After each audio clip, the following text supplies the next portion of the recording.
سورة آية 28. أعوذ بالله من الشيطان الرجيم.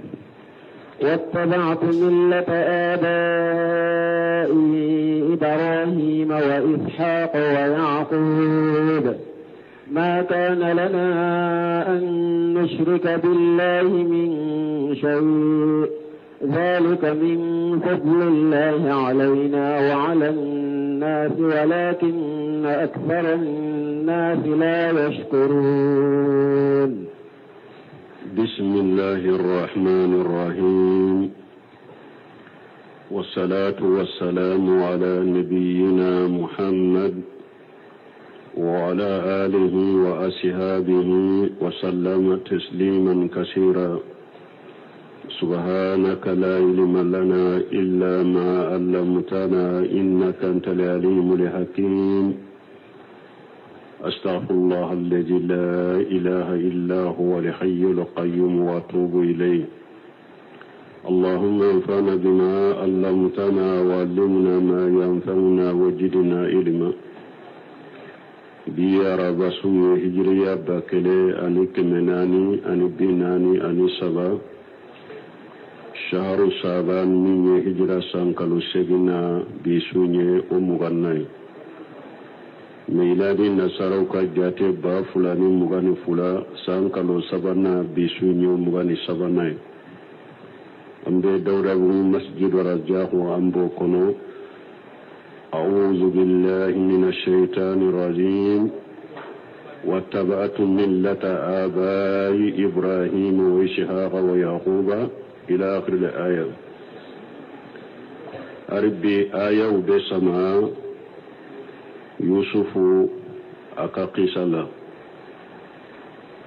كونو درسو جورا يرومي كاسو دين فلامي نوية سوغوية nana yusufu makwa ku ka sogolla kali kulu ye yusufu ye ko mo nyumandero o yusufu kuma ukadumuni tena uma kasobona barana le masogo illa kali abu kasogolla kali ye ukasogo yinkoro fana abado ala de ale la dunya ala aleye mogode ka dina to e mogo munun telli manani alaye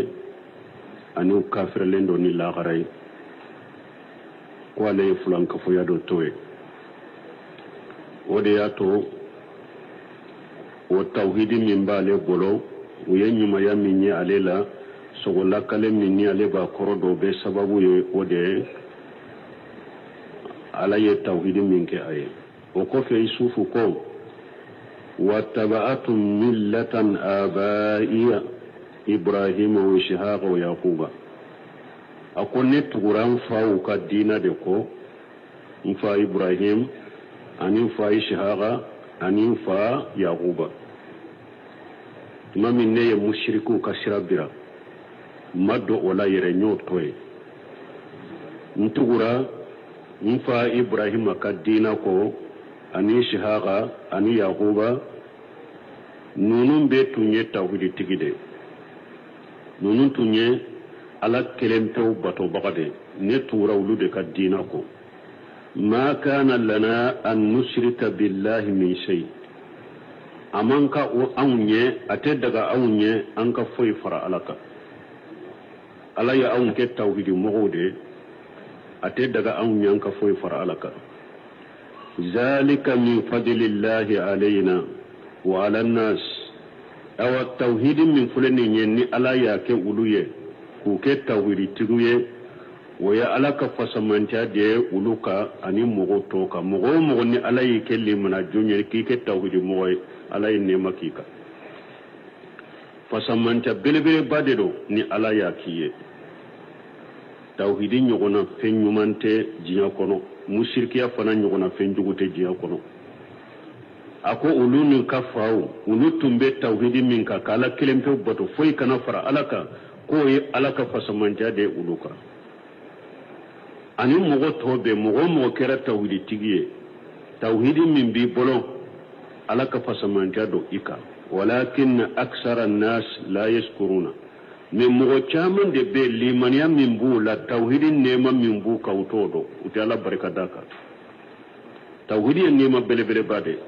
ni ala y'a kɛ mɔgɔ o mɔgɔ ye a ye fasamanta belebeleba k'i kan i kan ka ala barika da kan ka ala tanu a kan mais ala ka nema bɛ mɔgɔ caman kan ni tawhidi ye n'u t'a dɔn nema yɛrɛ u tɛ ala barika da kan mɔgɔ caman k'a sɔrɔ tawhidi ye nema belebeleba de ni mɔgɔ kan ka ala barika da kan yusufu ye o yira n na walakin aksara annasi la yaskuruna ay la yarifuna ni'mata allahi alayhim birisali rusuli ilayhim mɔgɔ caman la nema min k'u ye ni ala ye ciden cungu ma u ka ala kelen pewu bato caman tɛ ni nema dɔn bal baddalu ni'mata allahi kufran wa hallu qawmahum daral bawar caman yɛrɛ tawhidin nema cidenw cilin nema olu y'o yɛlɛma k'a kɛ fisiruwaliya de kafiriya de k'u ka mɔgɔw jigi halaki kaso kɔnɔ min ye jahannaba ye cidenw cira ni tawhidi min ye nema belebeleba ala ka fasamanca belebeleba mais caman m'o barikada de caman m'o dɔn caman y'o nema yɛrɛ fale k'a kɛ fisiruwaliya de ka ala taabila ka cidenw taabila k'u ka mɔgɔw wele k'u bila fɛnw kan k'u ka mɔgɔw ɲamara k'u bila fɛnw kan minnu b'i jigi jahannaba so kɔnɔ caman ta kɛra o de ala kan kisa ma يا صاحب السجن أأرباب متفرقون خير أم الله الواحد القهار وكفي يوسف بن دو كسودون ولليلا تمامي على يفسمن تمين كالي يريه ayo fo kasoden fula ye folo u ka yusufu do min do nema min ni ɲumaya min fule yusufu bolo u ko do tawhidi de sababu do pour toujours ka kamalen fula ye ko kanu kata tawhidi ma folo sana ku wele kana tawhidi rema fasamanta min be tawhidi la folo ayo de yurula aw yere ko ne mugo ɲumaya min fule ne ka tawhidi de do nye kafiriya sira de bila ka fulan ka fo sira bila ka ala kelen pew bato ufawu ka dina tumami ayo yira mana yusufu yen ninke pour ko ke nyebilaye ka tawhidi kanu do kaso dem fulaina sana ko wele katama o kofe ni aya min kala na yusufu bena u ka weleli damina folo kata tawhidi ma har biya mu ka sogolla kale folo parce que ba fo ninde man ni mugo yi nyininkali dola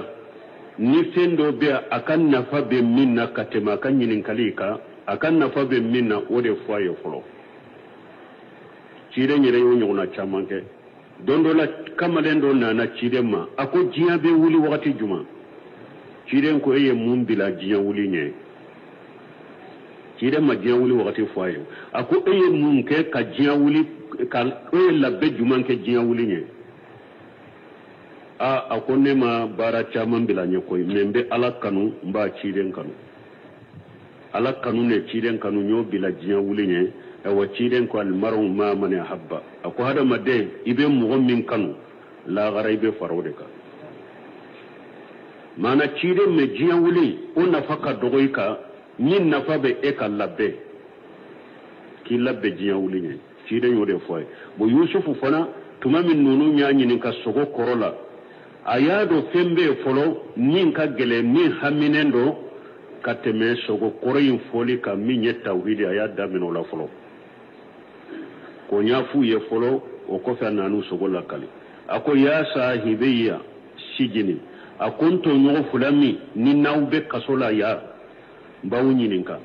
aribabu mutafarriquna khairu amillahu alwahid alqahhar ako ya la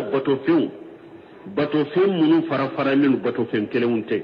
dobe alebe iri bato dobe alebe kulu bato dobe alebe shetane jinnaw bato dobe alebe kaburu tigido bato yala nunun de kanyiwa ube mimbe ala kelempew bato ne masam minye karabali masaye masam minye masakele mana mo mimbe ala kelempew bato ala minye kelenye aka dalila aka togola aka mankutula aka batola aka karabali la ni karabali masaro mo mimbe o kelempew bato ani mimbe bato fenjaman bato juman kanyi ayu ñinin kan ni nafolo parce que mushrike koni bato fen kelenta bolo bato fen kelente mushrike u bolo do taye iriye do taye boli jolenye do taye kuluye do taye jinye do taye surube kaburu kono yala mugo munun ka bato chogo en ni bato fen kelentu bolo ulu de takanye ba ube mimbe ala kelemto bato de ayeka so dem fulani ni kan ni nafulo ما تعبدون من دونه إلا أسماء سميتموها أنتم وآباؤكم ما أنزل الله بها من سلطان إن الحكم إلا لله أمر ألا تعبدوا إلا إياه ذلك الدين القيم ولكن أكثر الناس لا يعلمون ما تعبدون من دونه أكو أوفلده أو تاكي كفنو فوي باتو كفر علىك أو تاكي كفوي باتو كعلى توي إلا أسماء سميتموها أنتم وآباؤكم ما أنزل الله بها من سلطان أباكي كفنو فين باتو umabbato stakini bato manka parce que fengo fembe aw yere de ye togo do nyini ko togo ku ula togo munu yere mana tula abaki ka fengo fembato aw yere de ye togo do nyini ka togo do kula doro anaw faw aye togo do nyini ka kula ka bato fen togo wele ula ka soro amana yere tula togo min yere fana fole de la shima jiginai mana yusufu ya yirula uluni faw ubake ka bori bato ubake ka bato fen bato togo munun bula bu yere de ye togo nunun kula yo ba soro togo nunun fana mana tula de utese ka foyi nyana bo aw yere na ka faw de ye togo nyine ka da nunun na dro ku ke bato fenye ku bato u bato lin fana de la shitala togo munu aye togo munu wele wula de la tala ka bo alafe u batoli de la sitaw bolo kabo alafe ni ala ya unyamure ka ku bato ayire de ye fulanna fara alaka droba ki ku bato ka fara alaka abake ka bato fe munun bato yusufu yen ni fo kaso dem fulay inil hukmu illa lillah awa kirite foy bolo ni ala kilen dawte dan fen site ni kiri ba bolo dan fen site ni fe nyana boli ba bolo dugu kolo kan ala kilen dawte koy donc ode yasto ni mogo nana ni kiri wore akera konni nye kabila kuntigi de akalla dawula ni mogo fula bilala nyogonna abe kiri tige ni ladaye ani ewa kabila kal ladaye ini le hukumu illa lillah kiri jugudo koy kiri te ala boloni alate kiri te mogo boloni alate akera qawanini lo wadiya de comme jamana nunu fule ka kiri tige ni luwa munu nye alata te de kiri te mogo shi boloni alate akera leste munun be jamana kono demokrati munun be jamana kono hukumu shaabi li shaab jamana yere ka population ka kiro ba yere de bolo naw yere benna min na dommi ko ke ewa sariya jamana kono na ke sariya nama be min na ko ke sariya o te ke sariya nunun be to de ko taguti ni fulanka foya taguti ni fulanka foya de ro kirite mo shibolo ni alate kiri tigiye alade inil hukum illa lillah kirite foy boloni ala kelempe wute amara allan tabudu illa iyahu ala yenya maralike kwa kana foy de batu ni ale ala kelempe wute abe min nan to nyogo kaso dem fulana ka jama fulan ka foya do de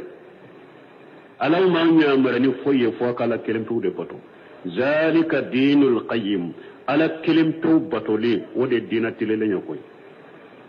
kana foy bato ka far alaka kala kelempe bato foy kana bato ka far alaka wode dina tilelenya menim mugo ka dina yede femure de be bato e bolo ka far alaka dina tilelenti bolo de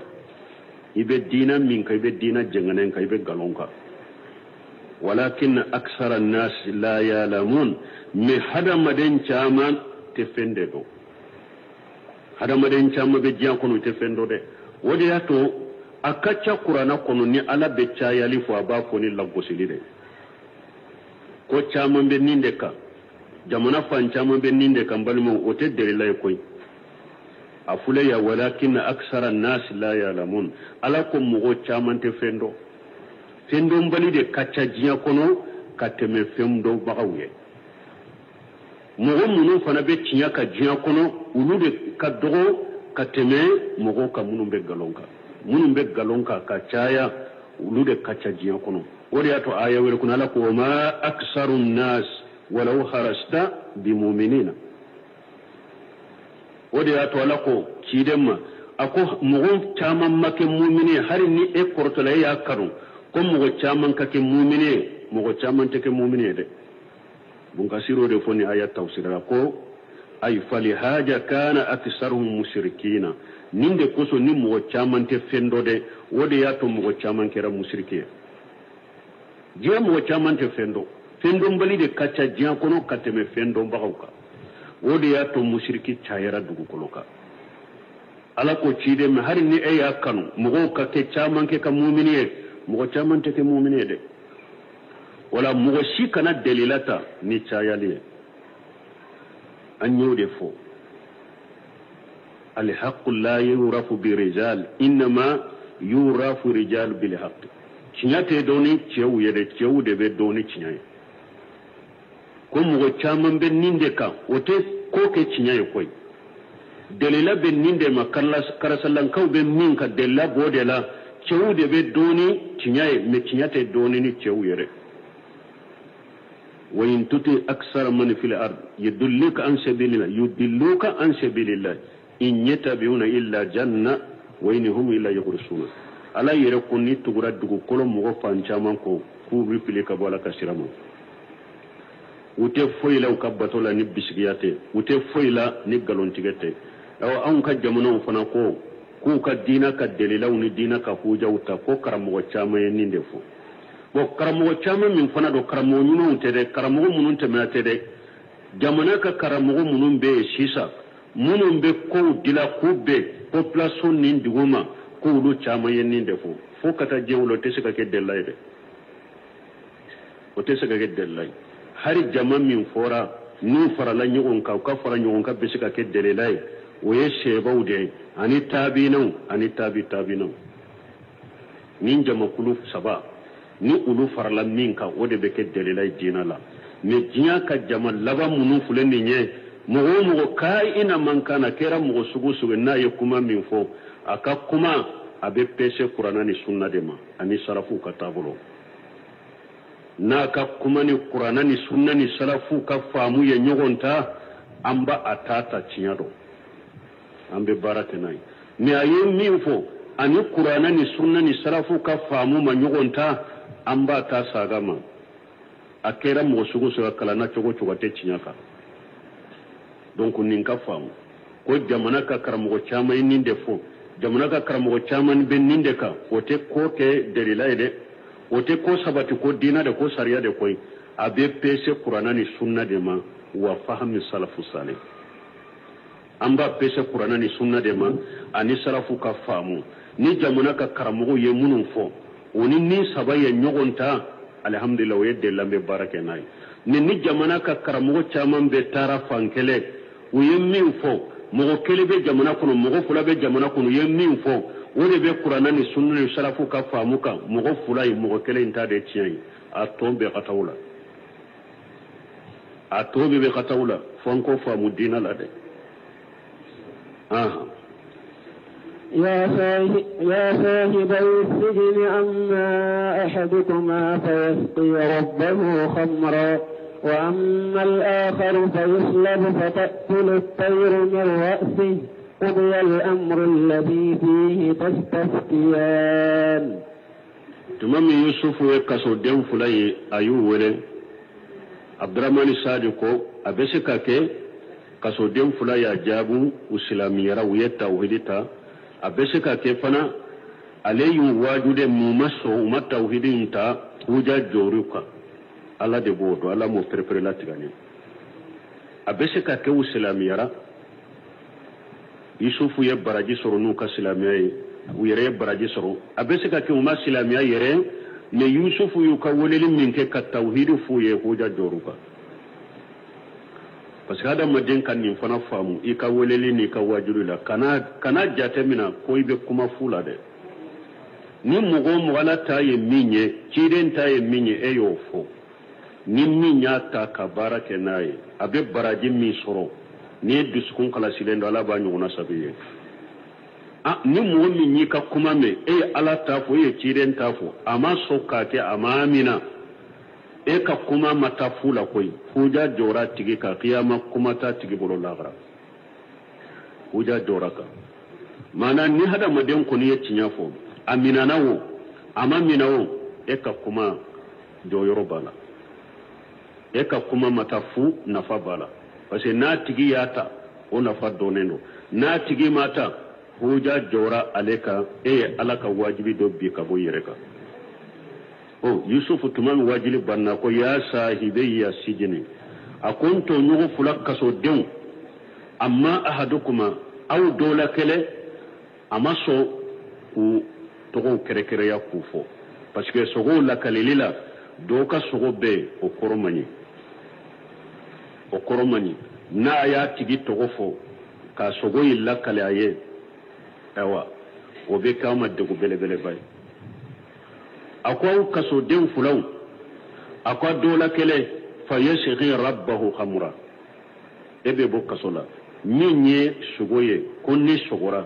nyinyereye mbeake ka inabe bisi ka ke doloye bo yusufu yo sugo koroke munye ako eni mbe kasola ibe bo kasola ibe ta dolo dila inke masake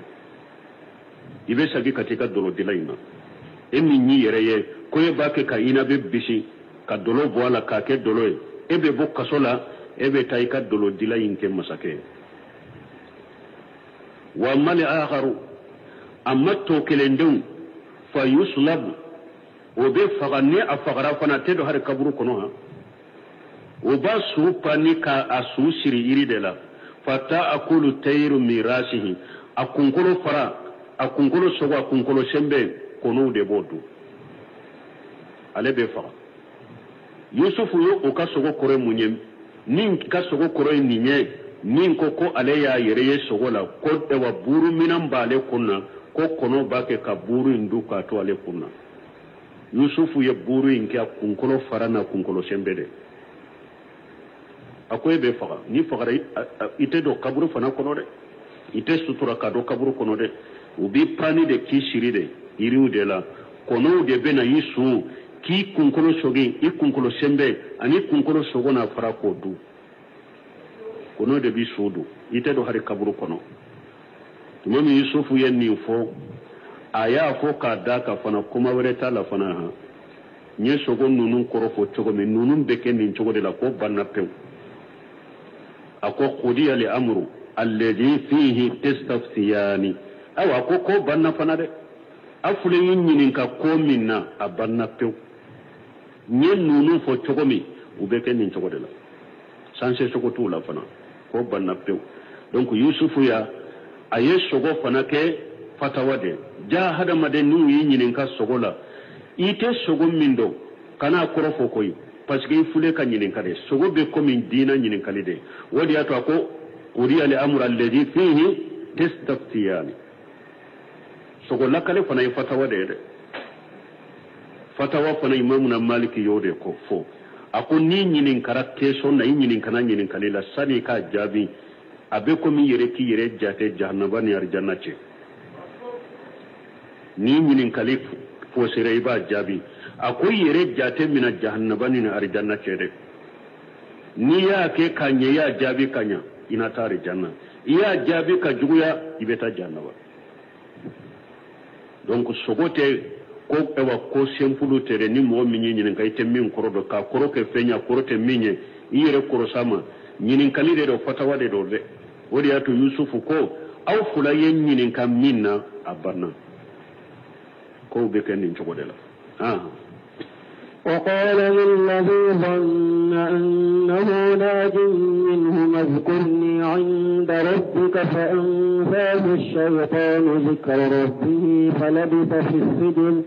فأنساه الشيطان ذكر ربه فلبث في السجن 9 سنين. وقال للذي جن أنه ناجي منهما أو يوسف أيافو مغفلين دولا كلمة يوسف يادن كنغيا أيدن كان يسر كمين بكسي أبيبو كسوينا يوسف يافو أويه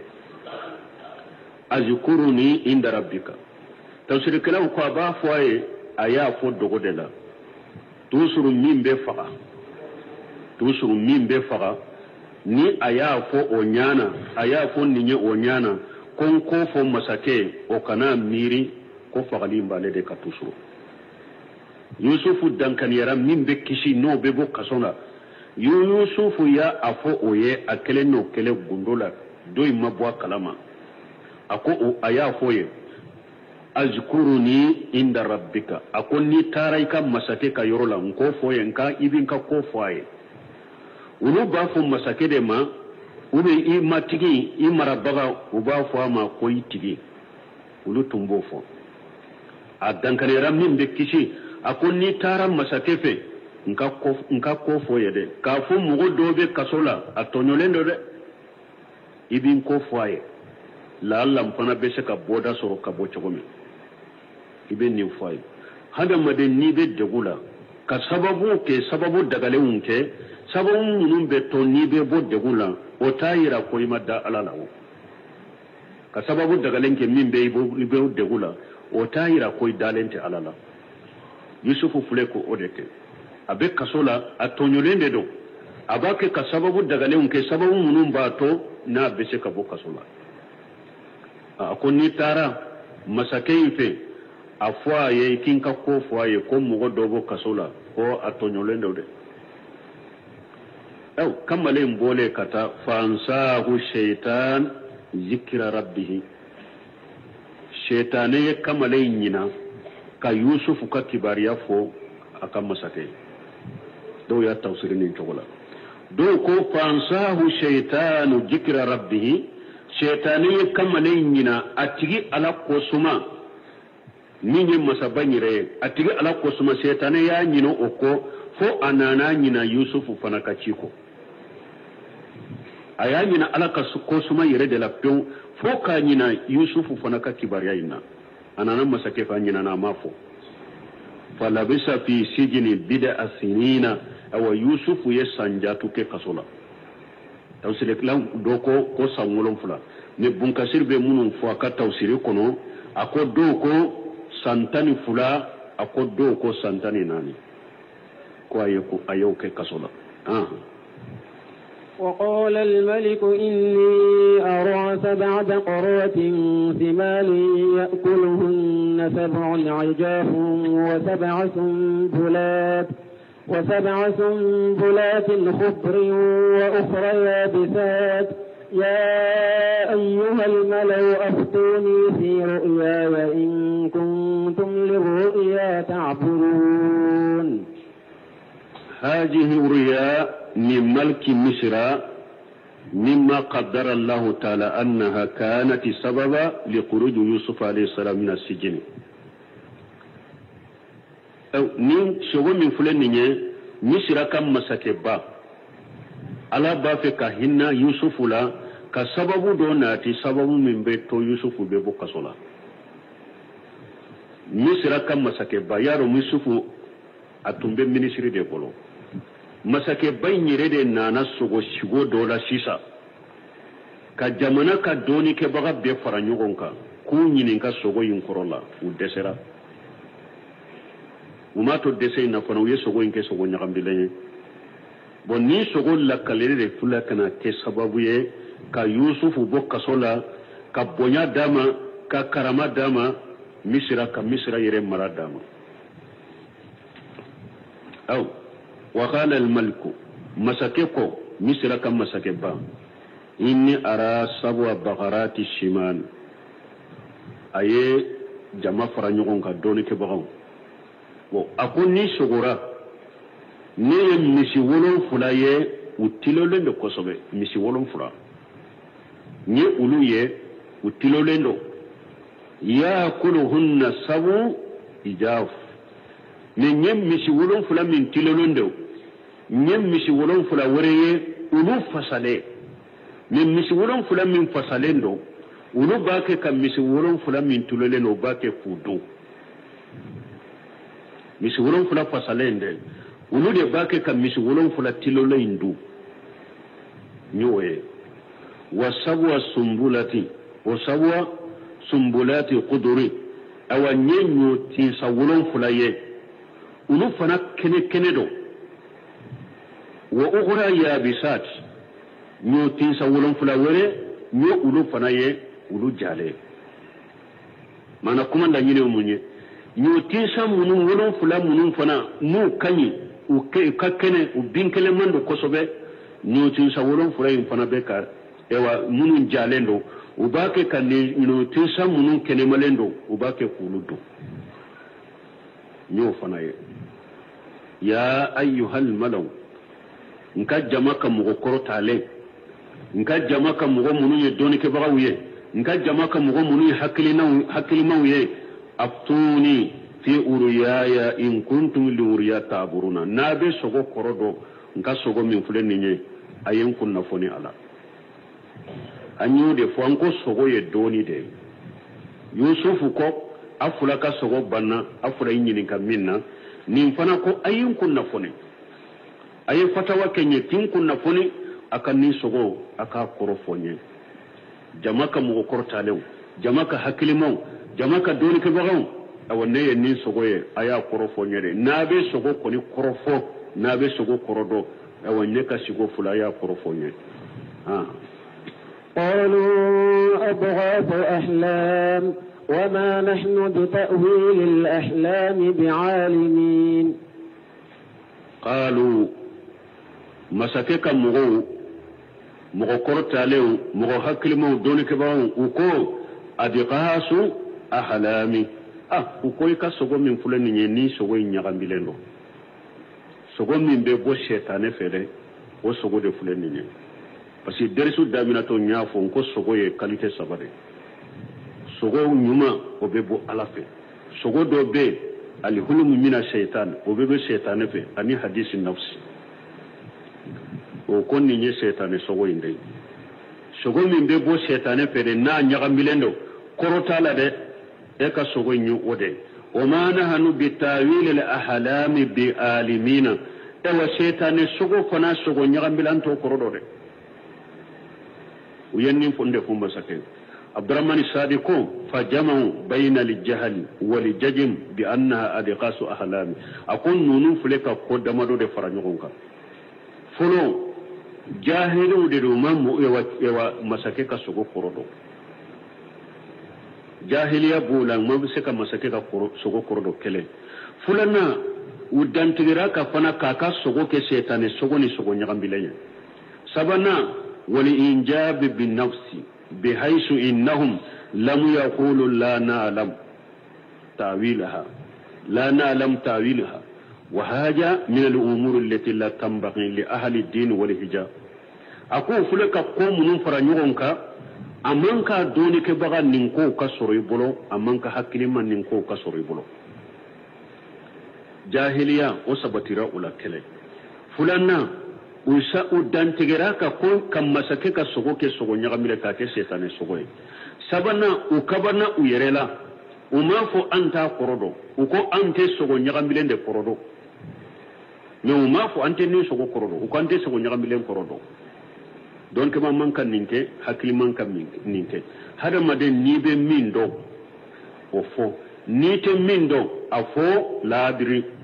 ntenindo ube ka ko Allah wa alam ninde majige me ete mindo ita fe ka joala fana ko ita do hakilima manko ke dina tigi manko ke awal yewa masake kam mo hakilima ona ka don ke ba yenni ko damado de faranyon ka jahiliya ani ka dantiga kam masake ka sogo ke sogo nyagambilenye ani fana kabana uyerela uma fo maso ka joala anta do ko de konte sogo nyagambile korodo وقال الذي نجا منهما وادكر بعد أمة أنا أنبئكم بتأويله فأرسلون. وقال الذي نجا منهما نينكيلي كسودين فلا كلم من كسرى يوسف التونية كي من فو أيه أحكي جينا يوسف كتيلا. وقال الذي نجا منهما مغوكو مغمين كسرى كسودين فلا ينا وذكر بعد أمتي وغتي كوبي أحكي جينا يوسف كتيلا. ummatin de la ka fo tawsiru la ka temen ko abena qur'ana kono koro chama mbala ya wakati de do a hakili jigna wakati kofe ana unabbiukum bitawilihi farisuluni ako jamama ako ni sogo min fulen ni nebe au kibariani ni sogo koroye me ayinci de nkata kasola kata yusufu nyinenka aben ni sogo koro fonye ni sogo in koro bena awuma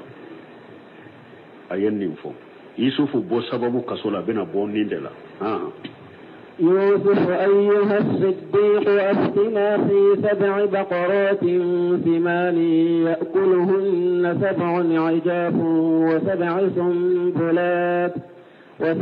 سنبلات خضر وأخرى يابسات لعلي أرجع إلى الناس لعلهم يعلمون. يوسف أيها صديق أنا نكسبنا uyachi ananaka sobona ako yusufu chinyatigi ni eka kuma ulaibe kuma munufo aka ika kuma be chinyade parce que aya leka sogolla kale aleta kera chinyade yusufu chinyatigi ika kuma ula eka fota ula eka keta ula minye chinyatigi aftina fi 7 baqarati siman yakuluhunna 7 ijaf chinyatigi min ye tinya tige ka fota woni ka keta wala anki bariya mishim musoma wolo fula utilolendo mishim musoma wolo fula werebe o fasalendo me fasale umbe tilolendo wasabu sumbulati quduri wa ughra yabisati ani nyoti sa wolo fula ulu ye nyoti sa mununye ukene ewa ukake ote akenedo no tin sa wolon fula wore be u jalendo me jale umbe kene undu anki bariya nunu la'alli arju ila an-nas la'allahum ya'lamun nunun koro fanye adola nu ka sagi kata jamama kata anyafuye una sheka sogo inkorodo jena na kasola ka yusufu nyinen kan nin togola قال تزرعون 7 سنين دأبا فما حصدتم فذروه في سنبله إلا قليلا مما تأكلون. بل ما لف لك منك يوسف يتي نند بك سببك يوسف تتري تكتم فين بك أم بفايدة من سرويا مغفلة مسائل دو دين مسائل دو نو يا يرا دونك بغويا لا ويدون كباو نينكا على ودسرا على نينكا على إيا دوكا فوق سوابكا تيتر من بولا درجة من بولا ودرا وبيكا درجة كروسا كتمي محمد دليكا نينكا منا نينا نا نينكا لا يا جابي مغو نينكا منا ودسرا على يا جابي وبيب بونياني تيتر دي محمد كتمي نونا نا كي نينكا $10 ديريتي وما دليكا مو نينكا منا نيا جابي ومثالي على يوكانكا تشيدني صلى الله عليه وسلم أفلو يرفلو أنفا آدم تمامي على تنبافك آدم كتيتري ملكي ولا فيمو في نين منان دي جنيا كنو على يا بدا كايرا ملكي ولا كوكو تغفو دسرا أكو آدم كو تغفو آدم يوبي تغفو على كو ملكي وما أكو نما فاوي كو نبي ميندو أو تادو ويا آدم كتيتري لا fembe togo dara kayira malike wure udesara adama yufo alako allama adama al asma'a kullaha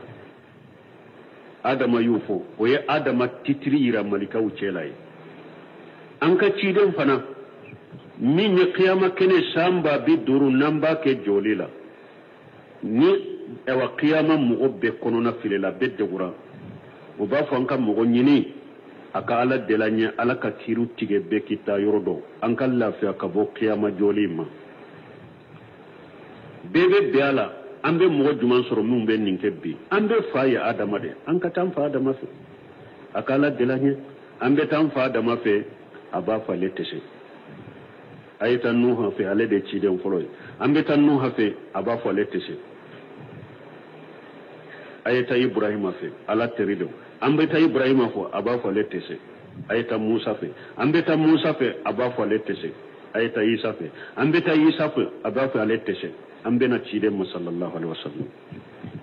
n'an nana ale ma a b'a fɔ ana laha ana laha ana laha a b'a fɔ bi nin ye ne de ta ye bi ne de bɛ se ka nin kɛ bi ne de bɛ se ka kɛ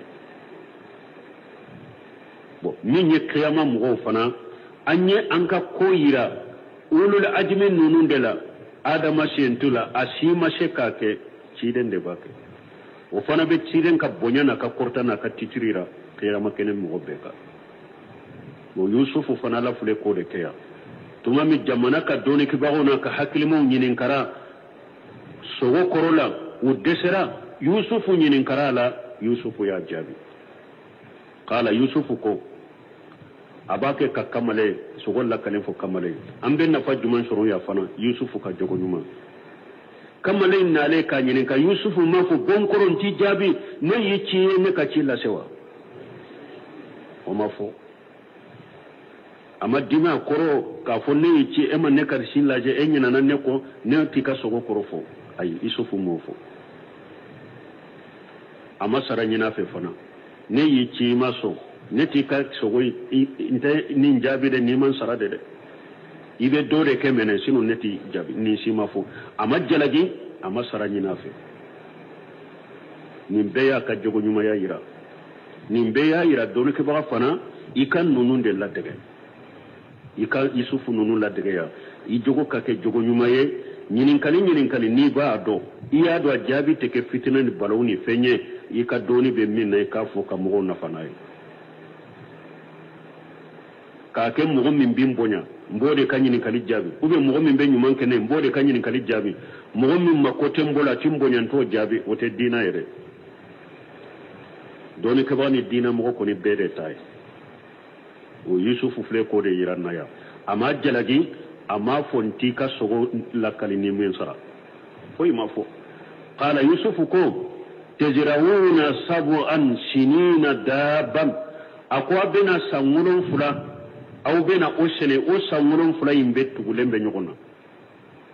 o bɛɛ bɛ san ɲuman de yusufu filɛ ka nin sogo lakali ni taamasɛ de yala ni samiya nana misi bɛ tilo de ba ou bien a tɛ tilo a bɛ tilo de dɛ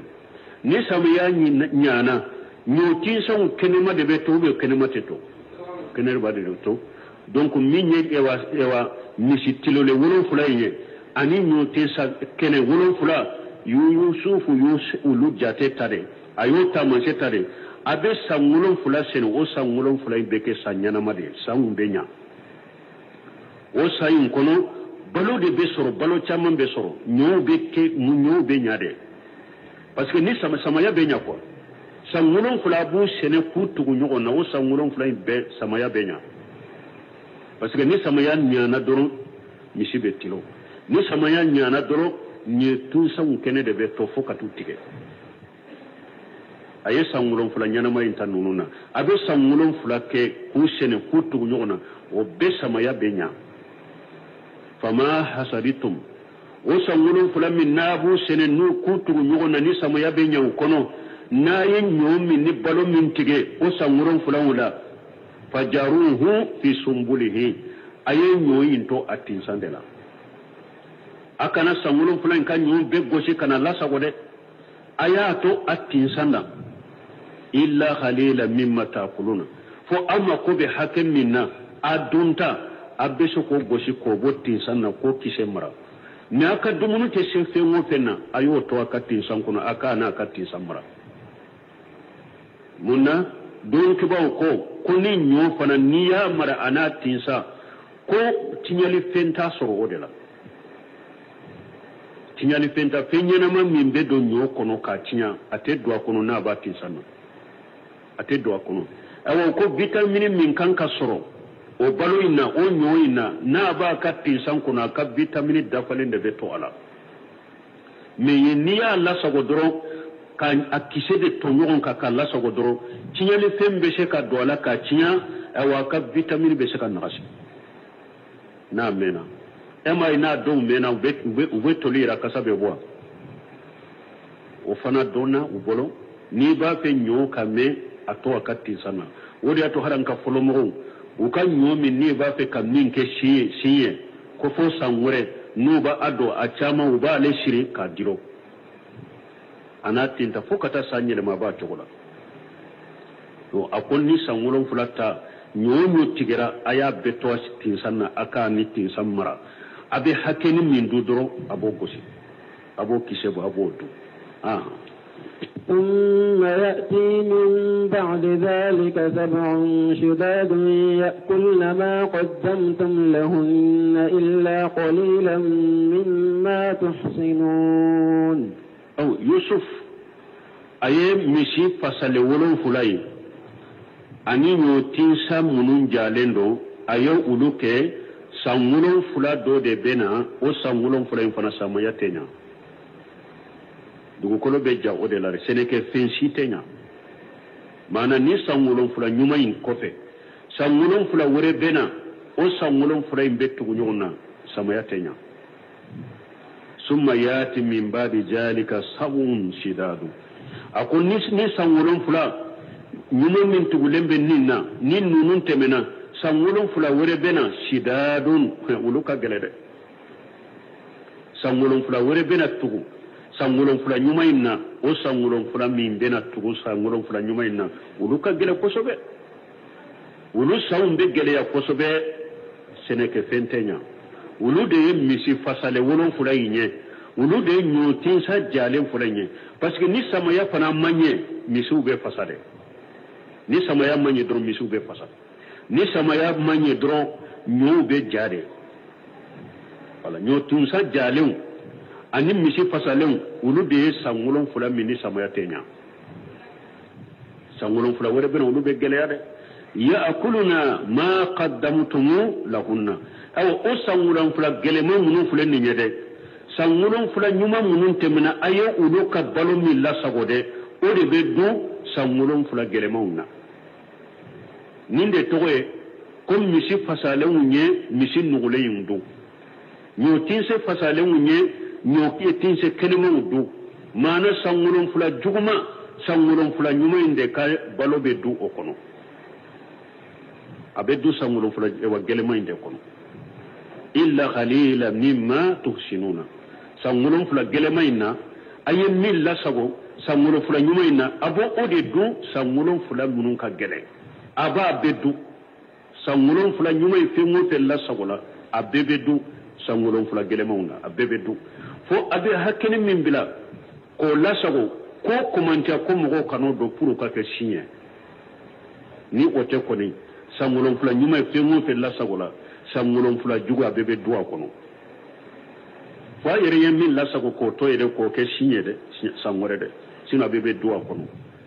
أو يوسف يسقول لك لكافرك النinde ثم يأتي من بعد ذلك عام فيه يغاث الناس وفيه يعصرون ثم يأتي من بعد ذلك وكف أسمون فلا جلمون فنا كف أبوكم يوسف هذا مدين نا ينين كان ينين كلي أم بين نفهم من سرويا يوسف يه أكان ينين كلي جابي كدو فراكا yo togoya folo aye sogo illa kale jamana kan ka jere togo mi fana ka fuye na ko abe mi soro nina aya Allah sabo aka to fana atinsanna esga nyin karan nununa amma nyin kan nununa aye konnon ja kuye ka sogo illa kale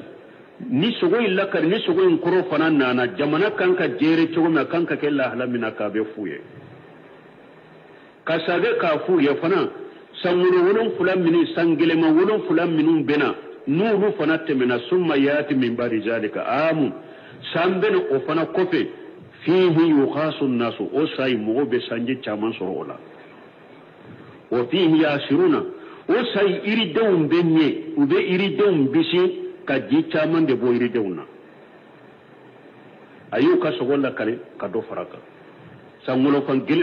fula gele mo fana kofe sammin be tugulo fana la sammin be na wolu fana kofe o be ke sande ye jibe chaya kosobe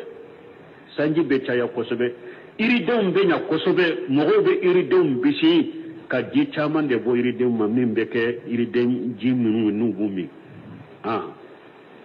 وقال الملك ائتوني به فلما جاءه الرسول قال ارجع إلى ربك فاسأله ما بال النسوة اللاتي قطعن أيديهن إن ربي بكيدهن عليم. وقال الملك ائتوني به تمامي سغل لك لما سكيتي مسكيكو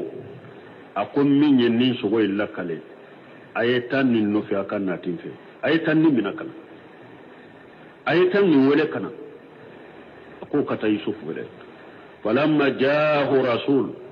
tumami chiden nana yusuf ma kasobonna qala irji ila rabbika yusuf ko sagi kata imatigima sagi kata masakema fashaluhu ma balu niswatu allati qattana aydiyahunna tani nin ka folo comme muso munu nyu ka bolo jogi uyere ka bolo jogi ne nofe ulu ka kibara be to di folo inna rabbi bi kaydihinna alim ne tigi ala be muso nunu nye dabali tige ne kama uye dabali munu ken tigi ala ba be do de har bi ne dombe kasonga ne be kasola tuhuma binka shika binka parce que ko jera do de har bi ko ma jebeye masakena ministry na kan mugo ko jera ulu de ko yusufu kado kasola pour mugo kanyina koko me jamana toni dugu tote ko benyan rode harisa shikabe dola ko shikabe dola ka fune muso nyini de atuma binka harbe konye muso nyini de nte bote ta foye de ko muso munu nyu ka bolo jogine no fa bede kanyini ka kibariyam min bella halam min be ona do kona jeya beye bena do ka fo ne do na kasola makko inke galonde darana nimbe be kasola mbe bon njeya le beye ni shikatala ni wotente bode tan fo anana sunna kono ni tide nabe yusufu tanu aye bara min kenni abe yusufu tanu ka ta do yoro kortale kofo abi hurata ka hadisan na qala rasulullah sallallahu alaihi wasallam nahnu ahaqqu bisakki min ibrahim iji qala rabbi arini kayfa tuhyil mauta onana abu damado na ta hadisa ko ciden ko awni shikakaka kateme ibrahim ka tumi ibrahim ko ntigi ala ibe su nyana maya cogo mi lagara ayirin nan kaye ibrahim ben nin fo do mi ibrahim shikalenta ala kola de kola be su nyana malagara ibrahim shikalenta untala ciden ko na kera shikai aw shikabe shika surana ka seme ibrahim ka ciden nin ke ka ibrahim tanude me ciden yere shikalente ni nyakele ye wa yarhamullahu luta laqad kana yawi ila urukun shadidi lutu kan yoro fanante mena kan nyofo tumami lutu ko akam ngoma kunna yasro kabila tumbene bolo kabila minni fanga bola nebeta nyere kalifula ukundeme auka ciden ko laka hinna lutu la ako lutu tumba yere sembe kata yoromin ka gele kosobe minya alai aw sabana yusufu tade walau labasitu fi sijini ma labisa yusufa la ajabutu da'i ciden ko yusufu yemi hakken min ke kasola ni mire tunyo ke kasola welele kilan na le ntumba jabinte fenyere nyanyini bebo me ciden be nunu fu yere majigide koso anika yusufu tam anana abu hurata bolo hadisa wurela fasalahu ma balu niswata allati qattana idayahunna inna rabbi bikaydihinna alim faqala rasulullah sallallahu alaihi wasallam alaka ciden ko kisini nema baka law kuntu la asra'tu li ijabatan wama abu taqaitu li ujra ciden ko ninne de tunye yusufu ye ntum be teleya ka ciden jabin tun to udura yere nyini men nimbe ciden yen nimbe fo ka yusufu tanude donc ni fana yoro be fayda min dama hada made anya fo cogomi ni sikani tuhuma munum buka ni galonde do ni sirabi bolo ni be seki yere jeya cogomi ka sikka go yere ka tuhuma go yere ka oke o tayira ko ima ko to alaboro ni galon dara mo ka sikani tuhuma buka e yere be seka sikka mbo yere ka ki yere jeya de tuhuma ni sikka nunu kana toy ka de yere jeya yusufu fule ko ode ke nde boka sola de fonka jeya de sikka min be tuhuma min bo be boyede sinon te bo قال ما خطبكن إذا راودتن يوسف عن نفسه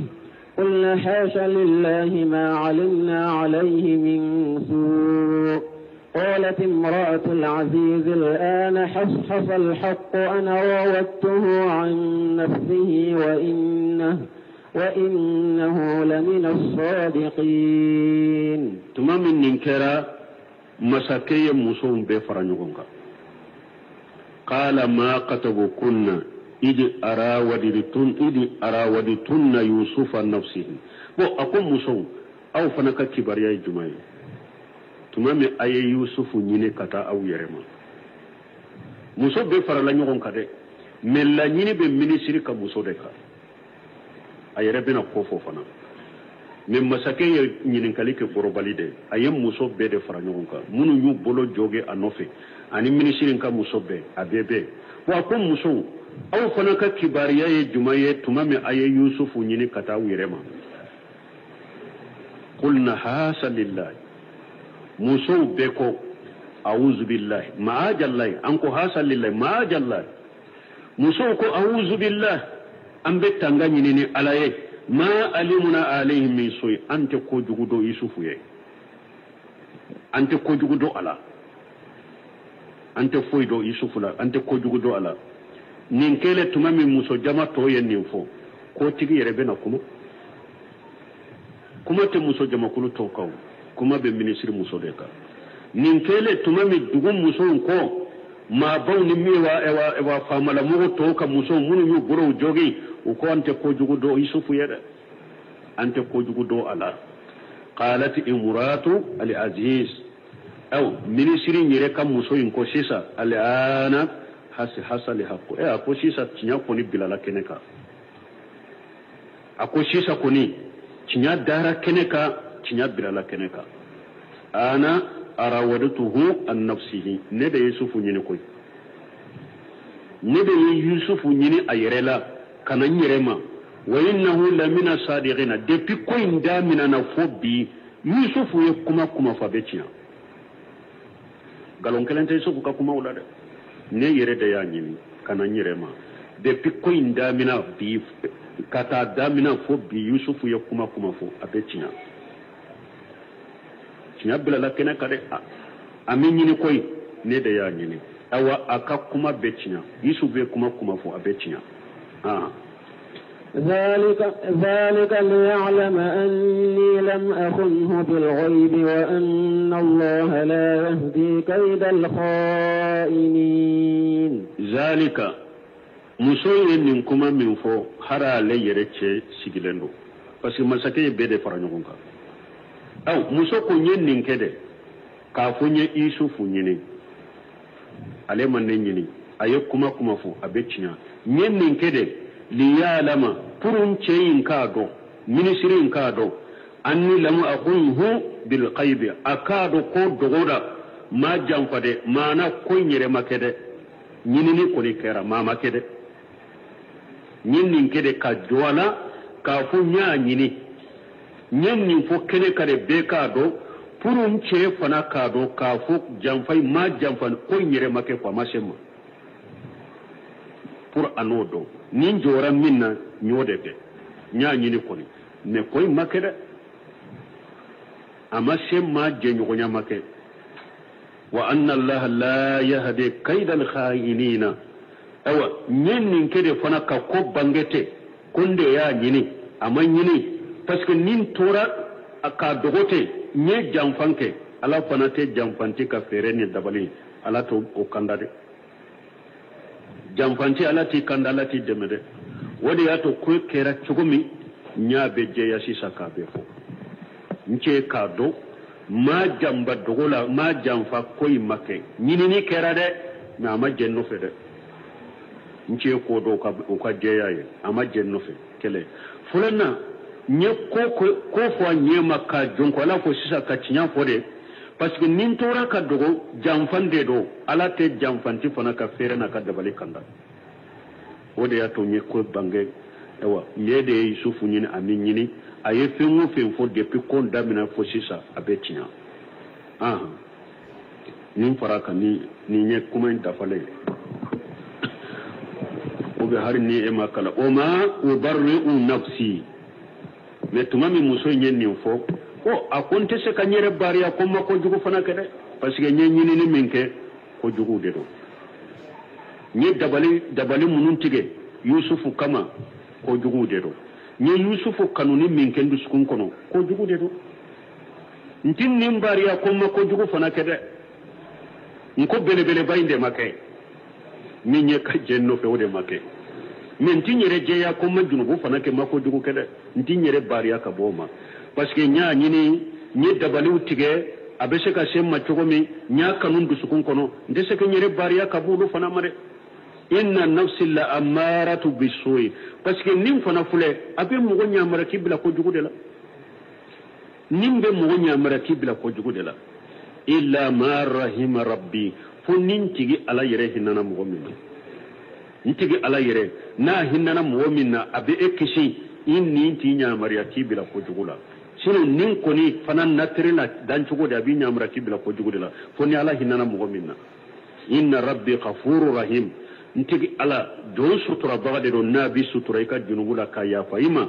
alai hinna masade yi don tubilen ko fe ka boy ka junubula nabe hinna ila bo musoka kuma fanan na baya balima nu nye sabade an-nafs al-ammaratu bisu'i wa nafsu al-mutma'innatu ni sabana nyina nako on an-nafsu al-awwama nindo be abi nyamara ni ko juguyi nindo be abi jalagi ko jugu kelen ko fe karasa munye e bilani folira munye e fona yininke